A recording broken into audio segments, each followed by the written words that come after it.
Hello, everybody, and welcome to the Freelance episode 19.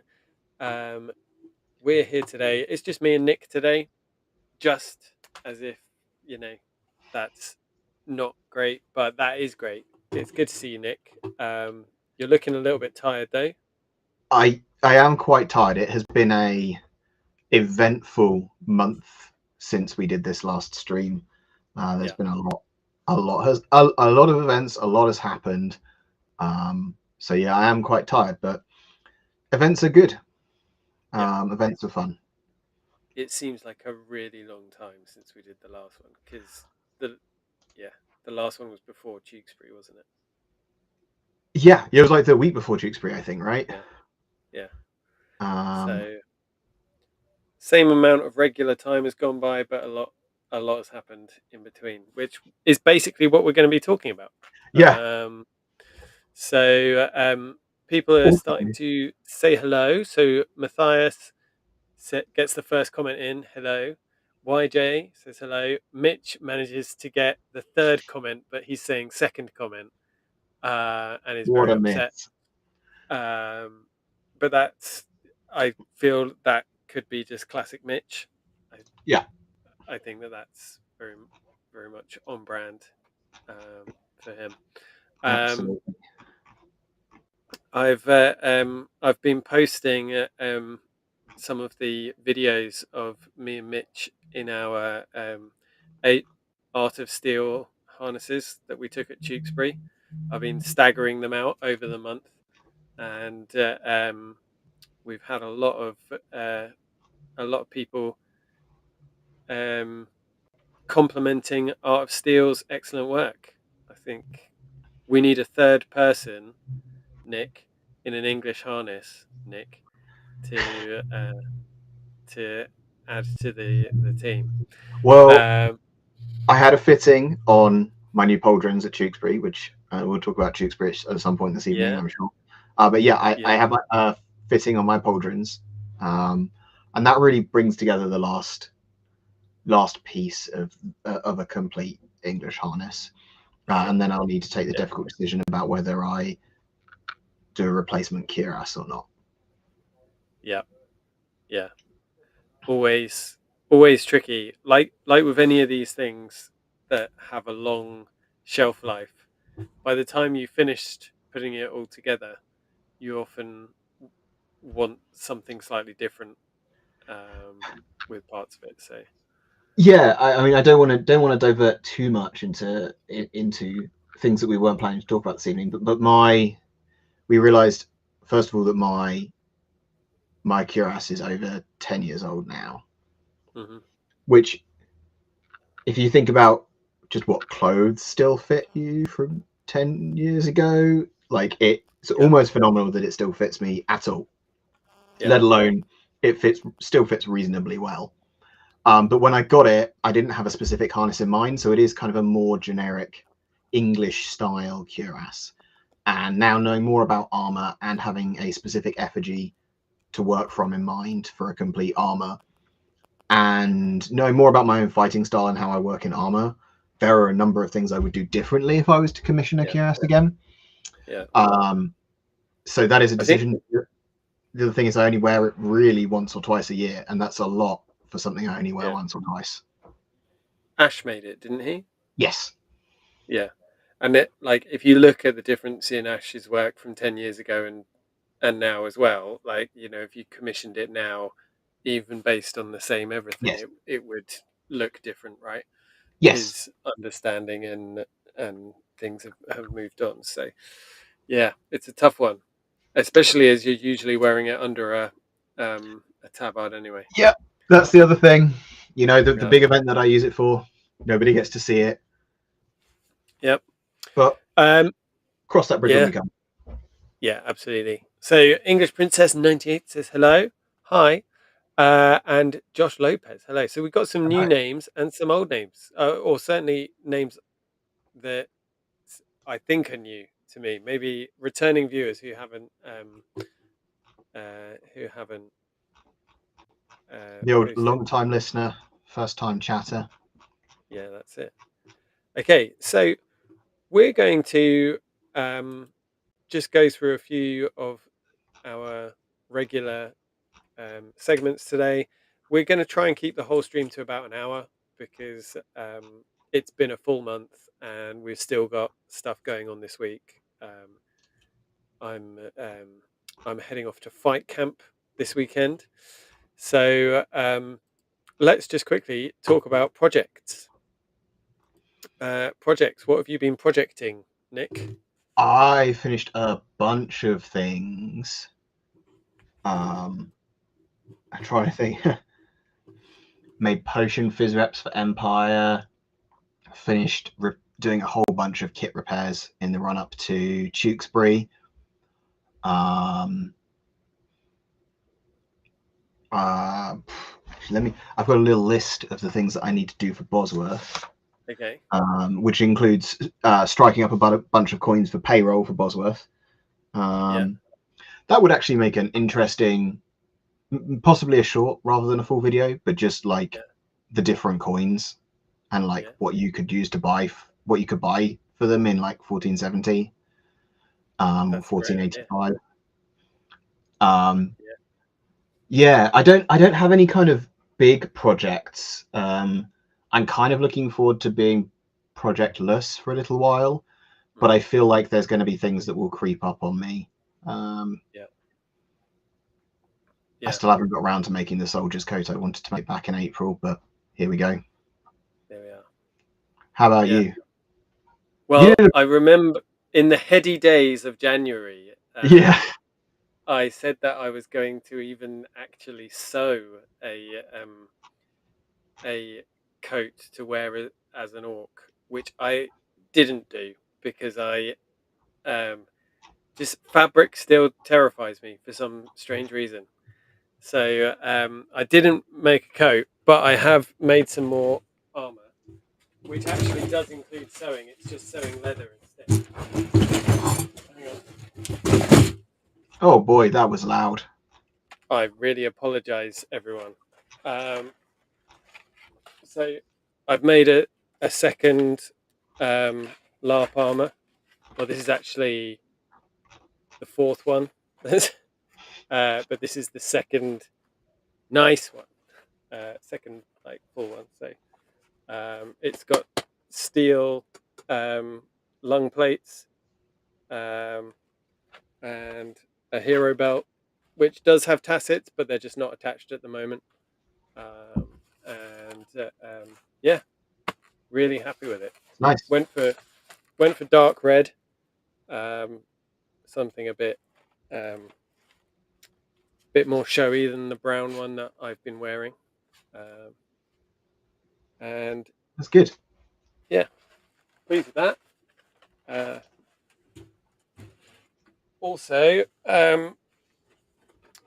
I made myself a scabbard for my LARP sword, so it's really difficult to show you guys because the light is just terrible for that sort of thing. And you're casually breezing over the fact that when you say you made it yourself a scabbard for your LARP sword, where did you make that scabbard and how long did it take you? I made it in a field. So at Empire LARP, for those of you who don't go to Empire, they highly recommend you buy your sword from a seller on site, or any weapons from a seller on site, because then you know that they've passed weapons check. And if they don't pass weapons check, you can take them back to the seller and get a refund or a replacement straight away. So on Thursday night, after setting up my tent, I went and bought the sword. And then Friday morning, I went and got the sword weapons checked. And then I made the scabbard in time for time in at 5 o'clock. So yeah, really really pleased with how it's gone. And yeah, doing it in, it's not perfect. There's oddities to it, but on the one hand, I actually quite like that as well.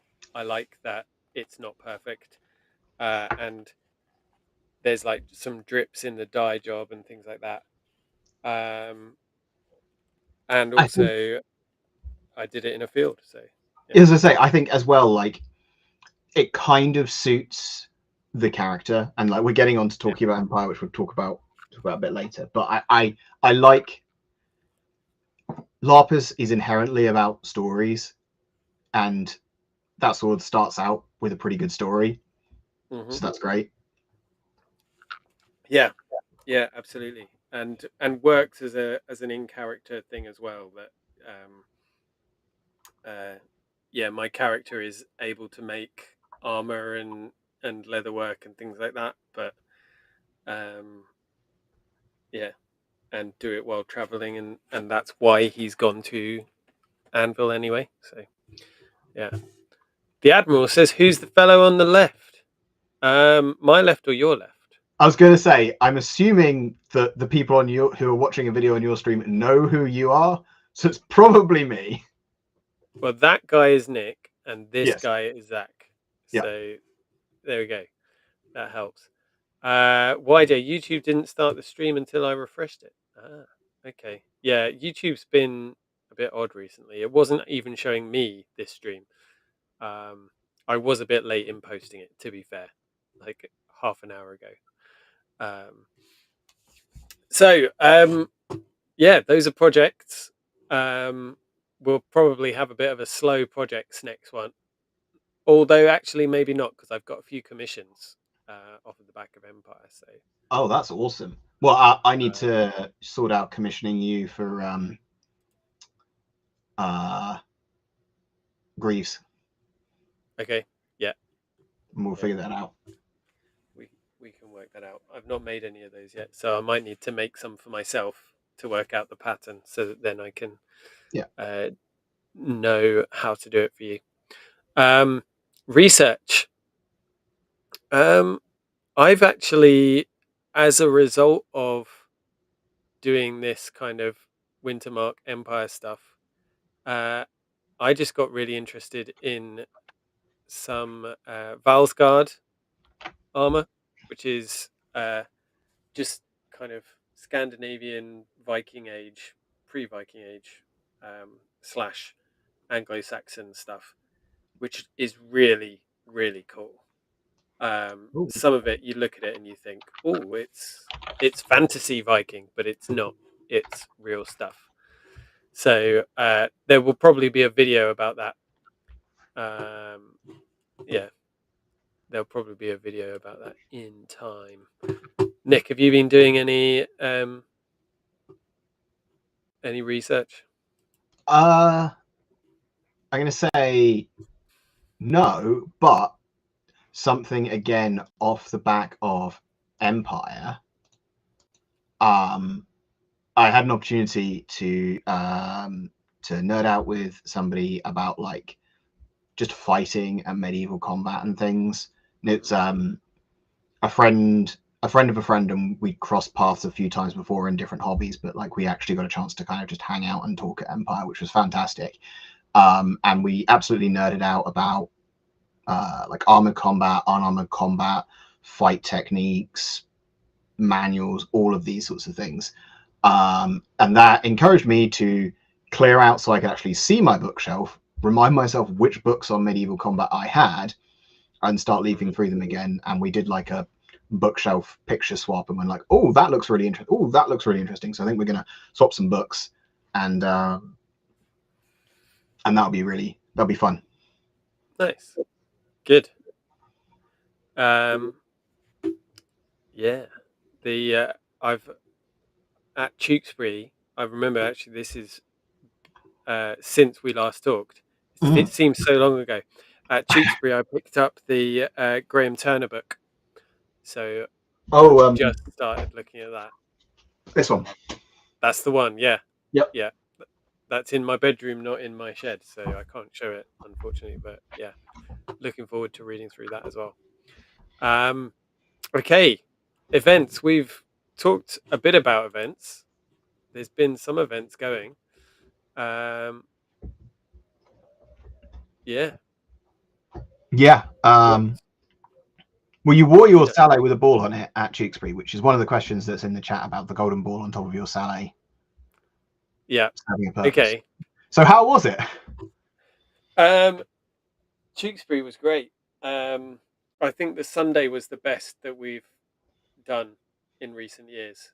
The Yeah. weather was just right. My armor was working properly. Your armor didn't seem to have any problems. Um, in fact, Nick was so full of beans that on the Saturday he was planning on going and doing it, his pauldron fitting straight after the battle. And I was like, no, we're going back to camp and we're going to drink a lot of water. Which I will admit was the sensible decision. Yeah, Um, yeah. um, So no, but it just goes to show how good it was, wasn't it? That yeah. it we were feeling Um, that good. Yeah. Um, golden balls on top of helmets. They're a necessary part of being a knight, really, aren't they? I'm not they, 100% sure about what the legislation is, but the the document that lists out what an English knight was expected to have lists that he should have two helmets um, with matching ornamentation. hmm. So it seems to be some kind of way of telling who someone is and where they are. Nick, do you have any more info on that? Well, I'm going to shill for the Beecham pageant, but Oh, in here yeah, there are loads of kind of knights, mounted men at arms, even like more lightly armored mounted people who have some sort of ball or decoration or plume on top of their helmet. And from like a they really add something to the silhouette of the helmet, I think, yeah, and help it stand out. yeah, And also I think just a plume looks better with something breaking up the yeah, plume, like the plume and the helmet, especially with a white harness and a white plume. hmm yeah, So I can see why they did it. In terms of whether it's heavy, um, I don't I don't think there's any surviving gilded balls yeah, from helmets. So I don't know exactly what they're made for. Mine is wooden, so there isn't a huge amount of extra mass in that.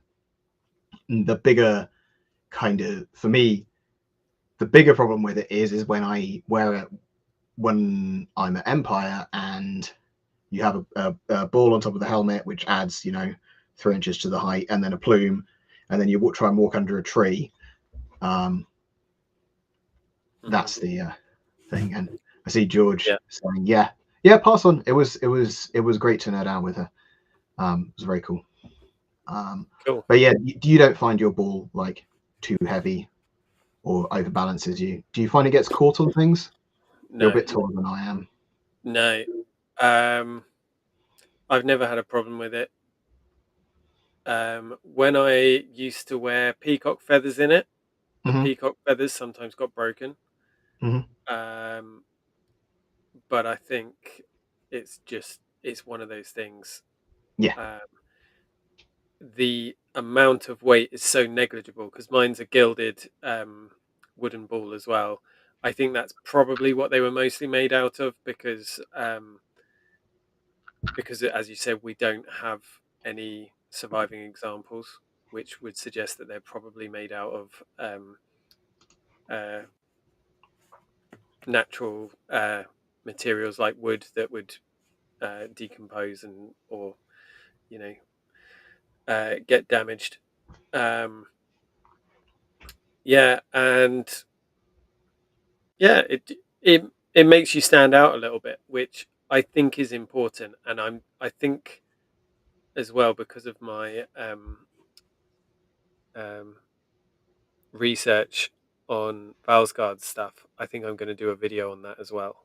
Mm. Uh, there's a lot in medieval warfare which we don't quite understand because in modern warfare they have high-powered sniper rifles, Yes. um, and being conspicuous in medieval combat is a good thing people knowing where you are is a good thing, which is not the case now. Yes. Um, yeah, yeah, yeah. People might have scraped off the gold. If it's if it's gold leaf, it's a very small amount of gold on something that small. It's really vanishingly small.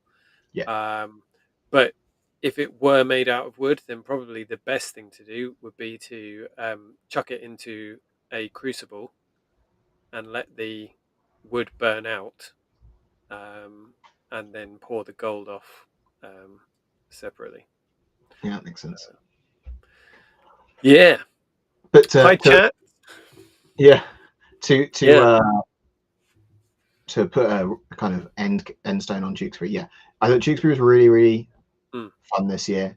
I do think it's one of the best that we did. Still learning about camp layouts. Tewkesbury is always the thing. Like you never feel like you've got enough space, and then all of a sudden, like you're like, wait, why is there loads of space over there? Or like, oh, I really should have put that tent here, and then that would have made everything much easier. So that's going to be I think, an ongoing project of things to learn. Yeah. Camping on top of a steep hill is just, it's not a great, it's not great for camp layouts. No, no. So we'll review that. You know, Hmm. try and maybe realign how we arrange things at the camp, or Yeah. just learn. I mean, I'm thinking a lot about camp layouts. We've got Bosworth coming up in 2 weeks, and there's a lot of Middletons at Bosworth, which is fantastic. And like Yeah. trying to fit people in and also maintain like a cohesive and interesting display that focuses on the things that we care about is like a jigsaw, like a Yeah. mental exercise in mental flexibility. But that's all good. Yep. Um, Cool. So Tewkesbury happened. It was really good.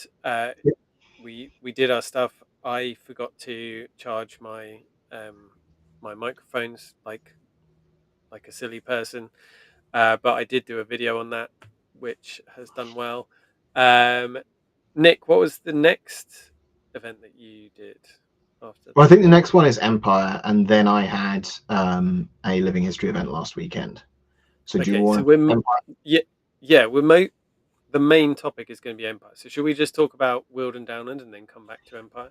Yeah, so last weekend was a very different type of event, certainly for me, which was a sort of Lammas Fair, a summer fair event that Blacklight Historical were putting on at the Weald and Downland Open Air Museum. Which, if you've not been and you live in sort of the southeast, you should go. It's awesome. Yeah, It's all buildings. Buildings are the collection, and they are just they're great. And one of the things that was really special was like waking up in a medieval building, you mm, know, and just looking around the space that you had. And it's all, you know, we kitted it out to try and make it look like a medieval household. You've got authentic sleeping equipment and all of this stuff. So it just felt very special and very unique. yeah, Particularly, like I say, waking up in the morning or in the evening. Unfortunately, we were in the situation where we weren't allowed to have fires or candles in the building that we were sleeping in, which is completely reasonable given that it's like an original building that was deconstructed and then reconstructed on their site. yeah, Um, so we had electric candles, but even still, like that warm flicker light just adds to the whole atmosphere. And we got some lovely photos, which hopefully will be going up on our page. And I know the museum got a lot of photos. And yeah, in general, it seems to have been a very successful event. It was very different for Middletons to do something both exclusively living history and civilian. yeah, But it was fantastic. I know you didn't get a chance to go, but lots of people did. So yeah, yeah. It looks like a really good one.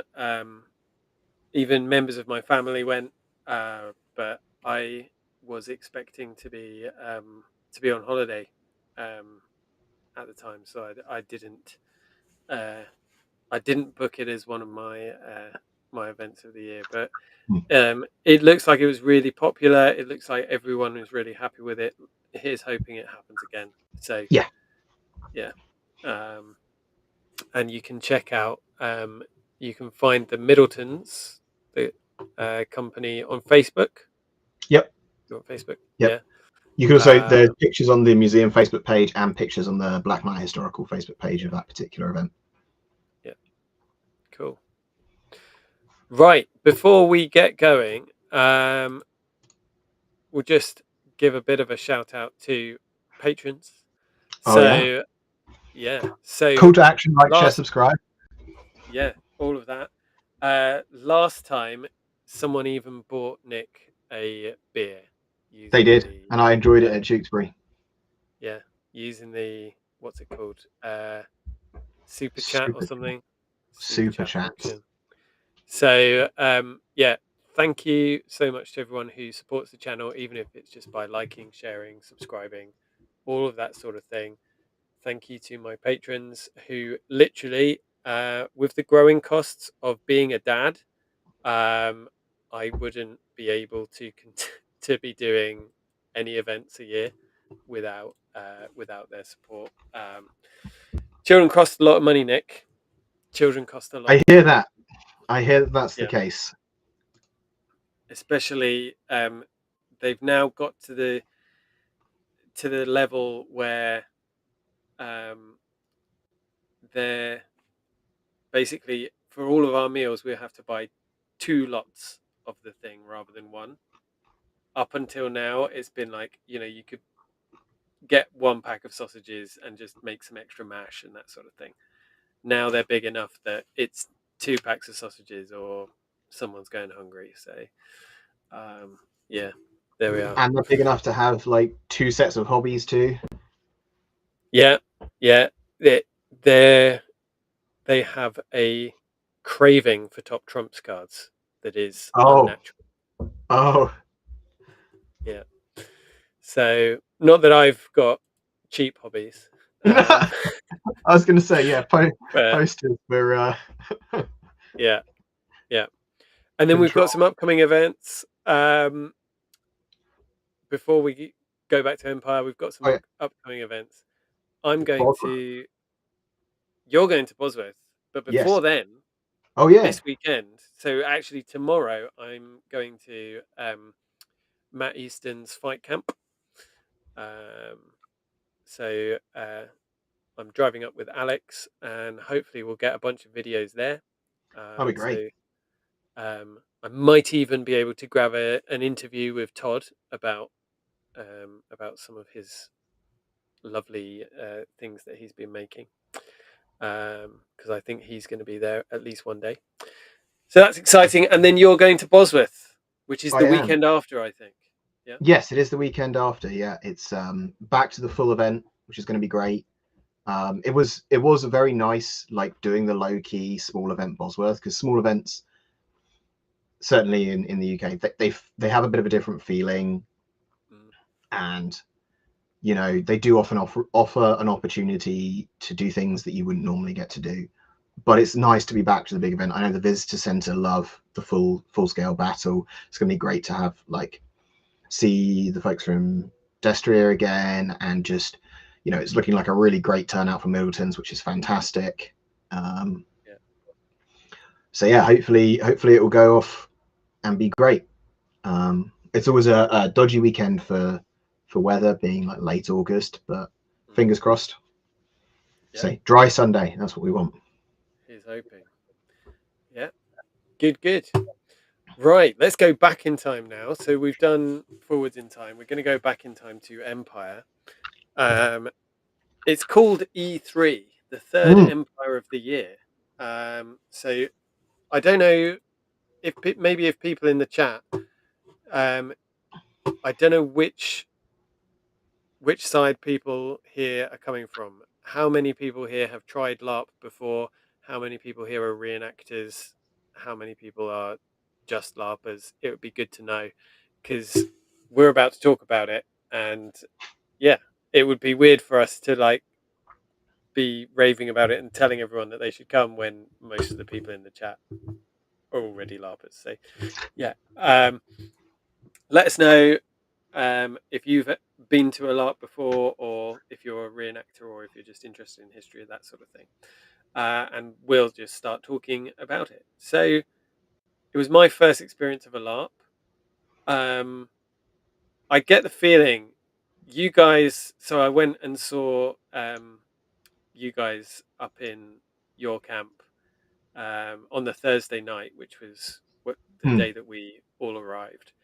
And whenever I came to visit you, it was kind of like it felt a bit like that feeling where when you tell someone about a really good film that you've watched, and then you're really nervous that you hope that they like it when they've watched it, because you're Yeah. like you've like advertised it so much to them, and you're like, I really want you to like it.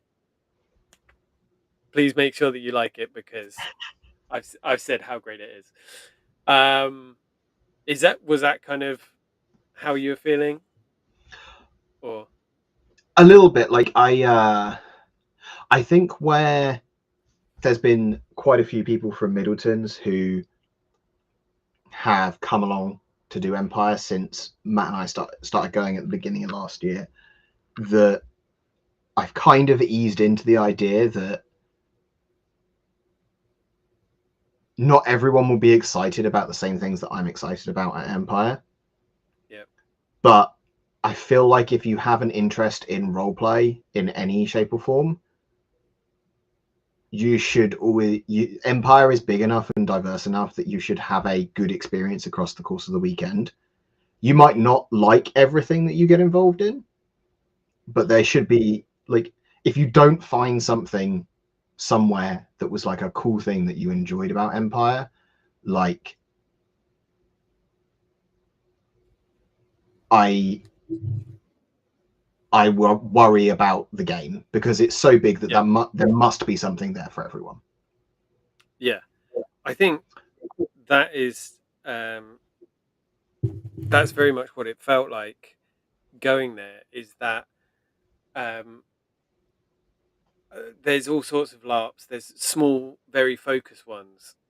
This is just a huge sprawl. So it's n- several woodlands, literally several woodlands, and 4,000 three or people. four fields. 4,000 people. So there Uh, were like nearly 3,500 players. yeah. They reckon. So they had something like 3,200, 3,300 pre-books, Hmm. Yeah. and then something like 600 crew, and then plus however many turn up on the gate and buy their ticket on the gate. Yeah. Um, So closing in on 4,000 people in yeah, a whole load of fields. Um, Hundreds, if not thousands, of tents. yep, Um, and a really kind of a diverse group, just in every sense of the word. yes, Um, and I think that, and especially it seems from some people's posts since then, it is possible to go there and have a bad time. But I think that that will only happen if you are expecting something, and then you do not seek out that thing, or because there's so much available. So for example, some people were literally like, they go and they trade stuff, yeah. and that's what they do. They're trading stuff, trying to get good deals, trying to build up their hypothetical, or, well, not hypothetical, but role play trading company, and that's their game. And to me, that sounds absolutely completely boring, but for some people, that's what they want to do, right? And I mean, I suppose I could definitely see that if there was if, like, for example, you were super interested in the trading game, Mm. and then you came to Empire with me, who has zero interest really in that, I'm going to go fight. I'm going to go hang out with my friends and have some drinks. I'm going to tell stories. I'm going to like get involved in local politics, but I'm not going to be wandering around going to different places trading goods. So if you want to do that and then you came and hung around with me all weekend, I could see why you might not have the experience at Empire that you wanted. And if I was the person that had brought you to Empire, I feel like that would be on me for not taking into account the things that you wanted to do and showing you that part of the game. Yeah. And to take an example, somebody from Middleton's who joined to play Empire, he discovered that he really likes that trading game, but we were able to introduce him to some people, and off he went and had a great time doing that. But he hasn't got on the battlefield yet. Mm-hmm. Yeah. Yeah. So it's very much kind of, there are some things like the battle which are set up as very obvious. If you're coming and you want to hit people with swords, this is Yeah, the time that you need to be there, right? And it's very simple to get in on that game. yeah, and But there is skirmish. a lot of game that you might need to find yourself. Yes, So I set myself up as an armorer, and I was willing to do jobs and things like that. I did not get a lot of that game, um, because I didn't market myself properly. I should have had my tent right on the edge of the camp, yep. facing the road. I should have set up a sign. I should have sat out the front of my tent, like, you know, advertising kind of thing. So there's a, to a certain extent, if there's something that you're looking for at Empire that is there, sometimes you need to find it a bit more. But I really enjoyed it. I'm Um, glad. yeah, I'm. I was aiming on going one a year before I went. I was thinking that would be a good amount, um, considering I can roughly get to about 5 or 6 events a year in total. Uh, I think next year I'm going to be going to 2. So How, it's already doubled my intentions. So but I really, yeah, go on. it's halved the yearly cost of your kit because you're using it twice. Absolutely, yeah, absolutely. And yeah, I'm going to be at a loss next year for what to make because I've got so much armor and things Or that, bask in the glory of not having to rush through prepping stuff for an yeah, event. yeah, yeah, absolutely, yeah, that um, too. I've It's one of those balancing acts that I think is going to be tricky because I do want to make more LARP armor, but I don't have the space mhm. to carry stock basically. Um, yeah, so. So I we've got Cam in the chat says that they're a LARPer but interested in history, and Josh in the chat says they haven't done LARP before. They're an 18th century reenactor. So cool. um, yeah, I think on the whole, looking at what which videos do well, generally my audience is more reenactor than LARPer Yeah, at the moment. I would like to grow both areas of that audience because I think that my take home from E3 is that everyone who is interested in battlefield fighting should attend a LARP. a big fest larp. Yeah, Yeah. Um, because it was unlike the battle, in particular, the battle was unlike anything I have experienced before in a lot of years of reenacting, 20 years of reenacting, fighting on lots of different medieval battlefields, sometimes on horseback. Um, it was unlike anything I've experienced before. The At Tewkesbury, we're standing there with our unit, and um, someone in the opposite army just leaves a flank completely unguarded, right? And yep. we just want to send a unit of heavies into the flank and roll up that enemy unit, and we can't because that isn't in the script. That isn't what we're doing. Yeah. And in LARP, it's so much more real because of that. Like, Yep. whenever we see a moment like that, and we can't do it because we're attached to the script, that for me jolts me out of the immersion of the event. Right at that point, again, I'm no longer the banner bearer to Richard, Duke of Gloucester. I am Zach playing a part in a show, basically. And it doesn't matter how hard you fight in the Tewkesbury reenactment. One side is going to end up dying, and one side is going to end up winning. So, whereas in a LARP, there isn't a script; there's a scenario. Yep. And you go in onto the battlefield knowing your objectives or knowing some of your objectives, and then the rest of it plays out. And it was really, really interesting to experience that. What about you, Nick? Like, what are your thoughts on what I'm saying here? Yeah, no, I completely agree. Like the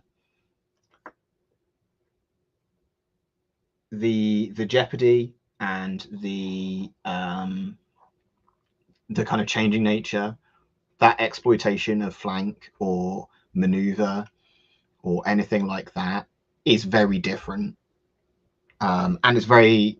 I find it hugely enjoyable, and from like a participant perspective, like it's super satisfying when things work, Mm-hmm. right? Like, and it's very rewarding to know that like the effort that people have put in, like, you know, Mitch puts in a huge amount of work in like the command structure of the March of Field Army to make it a cohesive thing that works. And it really is satisfying to see that play out on the battlefield and be effective and efficient. And like and like from an individual unit perspective, it's super satisfying to be in a situation where somebody behind you says like, right, we're pretty sure we've got them flanked. As soon as you see this other unit, as soon as you see the hairs come through that gap, you hit the flank. Go, go, go. And so like you know, you have the thing, you have that small scenario where you're going to actually like have an impact on the overall objectives of the battle. And plus you also get the like the fantasy element a lot of the time that you wouldn't get. And like for some people, like that might be too much. But you were fighting in Wintermark, so you were fighting against the Druge. So did you encounter the beetles? No, The massive beetles, so massive beetle monsters with like huge shoulders and armor and claws and these kinds of things. And then on the day that we were playing, we were fighting against the Grendels, so they had like a big land shark, like almost a war rhino. Yeah. We saw that going across the field towards the boat. Yeah, which we had to like maneuver around and this kind of thing, which was super fun. So yeah, that was it's very different. And also the way that Empire is set up with its conjunction system, which is like the in-character justification for battles having set times, which like is good game design in my opinion. But the skirmishes that go through as minor conjunctions are also super interesting, because that gives you the opportunity for like to present players with a much more complicated scenario because it's a much smaller scale. Yeah. But then as a player, you also are presented with a problem that like on the battle, you've got like what is it, like 700-800 players aside.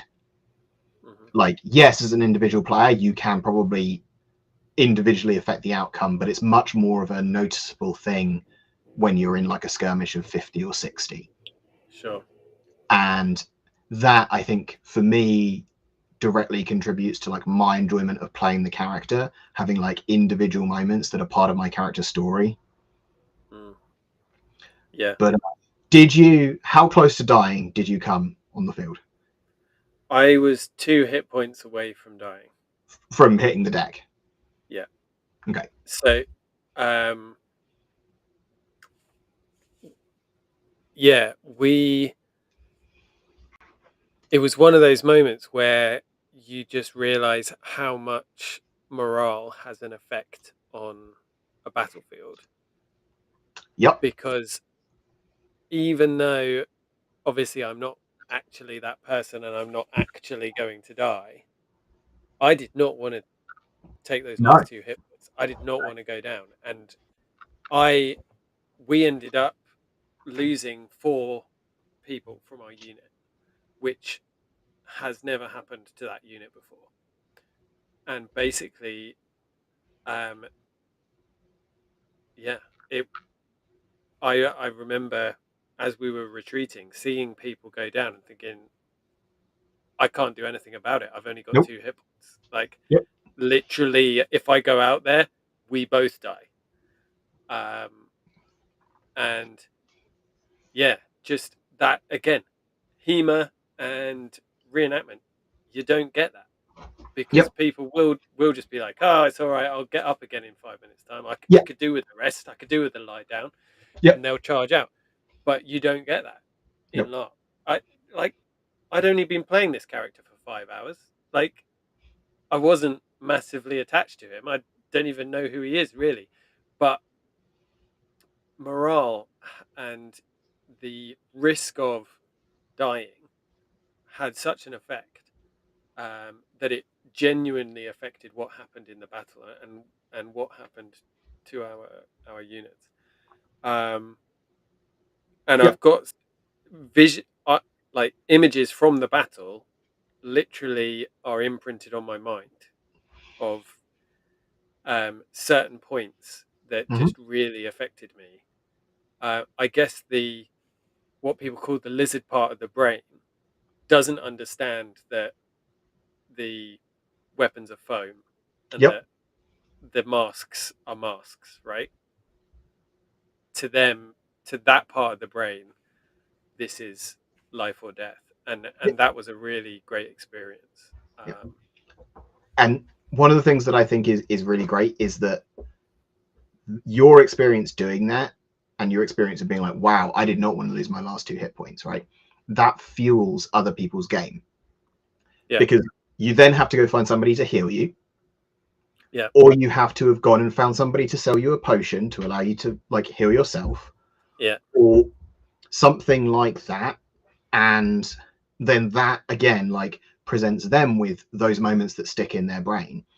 yeah, Because like we had a skirmish on the Friday, and the skirmish itself like was pretty cool.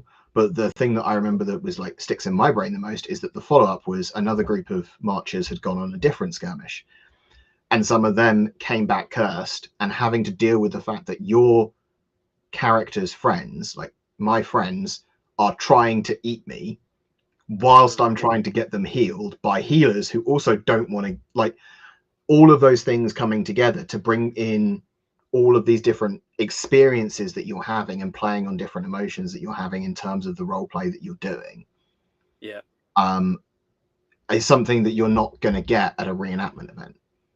yeah. So I didn't quite understand that part of the game on the first day in my Yep. first battle, and I didn't. So for in my first battle, I was very much like, just Stab give me some orcs, healing. don't die. Yeah, and someone gives me a card and it says like, "Oh, this is the effect" or whatever. And then I realized, oh, this is part of the role play as well during the second battle, because I on the Sunday I was playing one of the monsters, and I lost the use of one of my arms, and I had to go and get healed so that I could use my Dane axe again. um, and the guy was like asking me questions, and I was like, "Oh, this is weird." He's like, "Oh, what's your name?" and things like that. And he's he said, um, "I've got two different salves I can give you. One will take a lot longer, and the other one, and it might hurt a bit. But I've got a better one. Can you give me any reason to give you the better one?" And I was thinking, "Oh, he's just trying to get some money."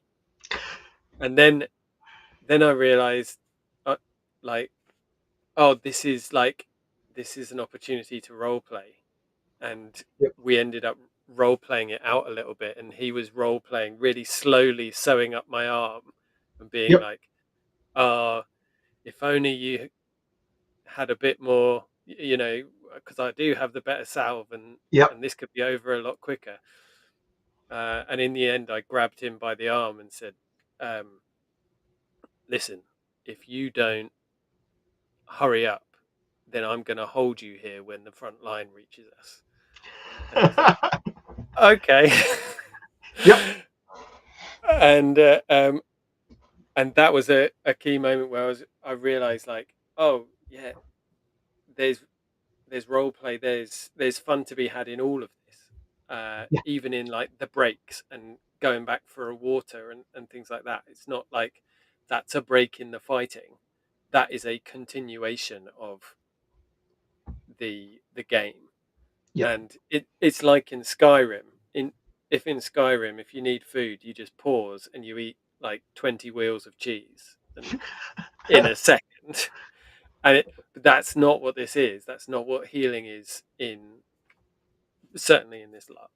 And it wasn't until the second day that I realized that. So But you um, can also Empire, if you want to, pause and eat cheese on the battlefield. That is absolutely acceptable. yeah, yeah, yeah.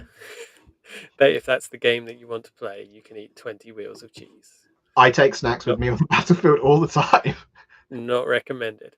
I managed to break. I bought 3 liters of water with me onto the battlefield on the second day, and Oh the my. bag that I was carrying it in broke, which is understandable, to be honest. So I need to make myself a leather bag. So that's another piece of research I've been doing. Is I've been researching Saxon and Viking bags. Ah. So yeah.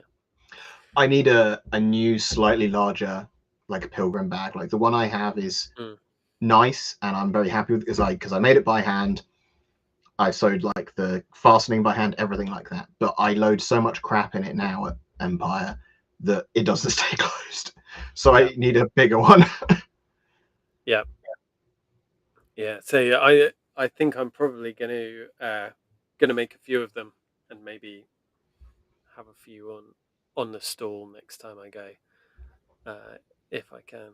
But yeah, I don't know. Maybe you should pop by the stall and see if there's a Saxon Viking bag that fits your aesthetic enough. Because I'm not going to go crazy with Wintermark markings and things. I think one Mm, of the things about doing this is that some of the stuff that I've been making are Empire specific. So I have used Empire runes on some yeah. of it, but I want some of it as well to be usable in more than one situation. Um, Yeah. I'm so I'm at the point now where I've ordered a new crate to store LARP specific stuff in. So yeah, yeah, yeah. Now you need space to store the crate as well. but that's okay. It'll Yeah, just stack on top of the other ones in the shed. That's not the problem. The problem is keeping it all contained. So when I'm packing for an event, I don't go, where did I put my potion fizz wraps? What yeah, happened to my bag of mana crystals? Where is all my in-game money? yes. I need to make a bag for in-game money as well. That was a cool thing that I didn't quite realize would happen. Is that You really so? care about that money? It's real metal money, right? So yeah, it has that feeling to it, and if you wanted to, um, so Empire you obviously you pay to go, but you could, if you wanted to, just eat and drink at in character stuff using the in character money that you get at the start. And I, you know, it so the money that you spend to go to Empire can also go towards things like food and drink and things like that as well. So yeah, it's not just the cost of the camping; it's Hmm. also um, can be used on other things as well, which is cool. Yeah. I'm very Right. glad you enjoyed it. Yeah. Me too. Me too, Nick. Um, I think I'm going to do some more videos about it. I was hoping to do a video about my armor and the historical inspirations behind it. I didn't get a chance to do that beforehand because I was frenziedly making stuff right up until the last minute. So I'm going to do that at some point coming up. I kind of felt like the kit wasn't quite ready until it had a sword attached to it as well. So now that I've got that, um, that'll that'll be good. Um, and we'll do a few more on that. But yeah, expect more stuff coming up because, like I said, going to fight camp this weekend. Uh, Nick's going to Bosworth. Yep. Um, I've got a whole load of videos that I need that are on the list. On the list. I'll dig through my list because uh of topics, and I'm sure we'll have things Mm. because it will be the winter before we know it. It will. It will. Indeed, it will. Right. Guys, we're going to keep it short today. We both have a lot to do. If you are a reenactor and you haven't tried LARP yet, I really recommend it, even if it's just for the battlefield experience of the reality that you don't get out of a reenactment battle. I genuinely recommend it. If you want to talk about that more, you can find my social media stuff in the description. Um, do get in touch, and it's been really great talking to people at different events. Every event this year, there's been at least one person who's come up and said hi, and we've chatted a little bit, which has been Yeah. really nice. So Zach do that. Zach won't be there, but if you do spot me at Bosworth, say hello. I'm not that Absolutely, terrifying. yeah. Even a 6-year-old I was was gonna able say to Art talk Zach to me. sneeze. Yeah, yeah. So yeah, all right. Thanks for coming out, guys, Thank you, and everyone. we'll see you soon. Bye bye.